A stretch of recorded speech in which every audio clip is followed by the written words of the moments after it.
There's a myth in society that says if we bring up the topic, that it will make it worse for the person. That's absolutely false. The best thing that we can do is to bring it up. We want to let you know teen suicide is on the rise. Good evening, everyone. Thank you for joining us. The increase in suicides came at the same time as a surge in social media use among teens. And some studies suggest the two might be linked. Channel 8 Eyewitness News reporter Brent Bonfleur talked to local health officials about it today. Brent?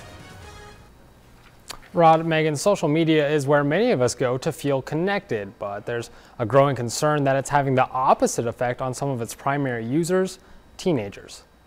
According to data from the Center for Disease Control and Prevention, teen suicide is on the rise. The national rate increased every year from 2010 to 2015, and some think it may have to do with an increase in social media use. That's becoming more prominent, and more of the percentage of our connection is communicating to people through electronic means and less so towards that face-to-face connection. While cyberbullying is a big culprit, some say websites like Instagram and Facebook portray people's lives as being perfect, which causes teens to feel like their own lives don't measure up.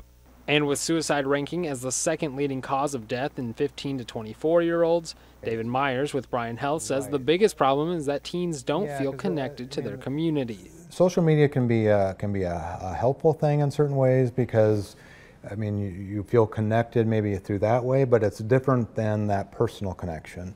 And that's what individuals want, is that personal connection. Myers says the more involved a teen is in their school, social groups, and with their friends, the less likely they are to commit suicide or act violently towards others. But if you suspect someone is suicidal, he says the best thing to do is simply ask them about it. It's okay to ask the question, are you thinking about suicide? I'm concerned about you. What's going on? And then you let that person open up and explain how they're feeling and just be a good listener. That's really what is one of the most helpful things, is just to get the conversation started. As for the stigma that's attached to admitting you may be struggling, Myers says you should treat a mental illness just like a physical one. It's all in one. I would come to the emergency room if I had a broken leg or I was in a car accident. But if I'm feeling suicidal, it would be important that I come to the emergency room and get treatment for what I might be going through. If you or someone you know is thinking about suicide, there are lots of resources out there to help. We've got numbers for the National Suicide Prevention Hotline, as well as local programs on our website, klkntv.com. If we can help one person, it's worth it. All right. Exactly. Brent Bonfleur from the Newsroom.